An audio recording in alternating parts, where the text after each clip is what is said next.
So the first thing I do in my brow routine is I brush through them with a spoolie brush.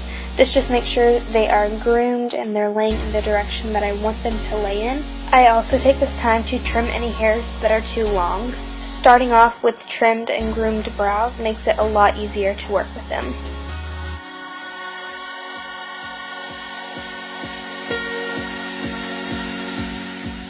Next, I'm going in with my Anastasia Dip Brow Pomade in Chocolate, and I'm using a MAC 208 brush to apply this with. I'm just drawing a line at the base of my brow and following through to the tail.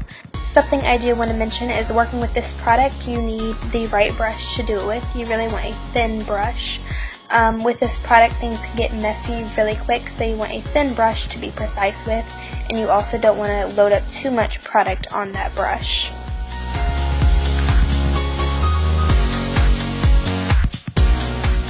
I'm then drawing a line at the top of my brow and filling the rest in. Another thing I do want to point out is that I'm not putting any product in about the beginning fourth of my brows.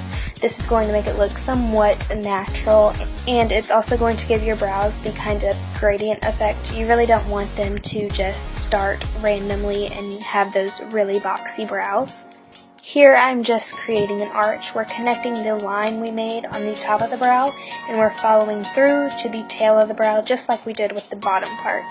It's completely okay if you make mistakes or everything isn't perfect, because we're going to go back in concealer and correct it all later. Going back to the gradient effect I was talking about, we're using the spoolie that we used in the beginning, and I'm feathering some of that Dip Brow Pomade into the first fourth of my brows. Now I'm carving out my brows with concealer. I'm taking my NYX Above and Beyond concealer and my Sigma E15 flat definer brush, and I'm using this to carve out the base of my brows. You can't really tell with the studio lights that I'm using, but this concealer is a couple shades lighter than my skin tone, so it's going to double as a highlight for my brow bone as well.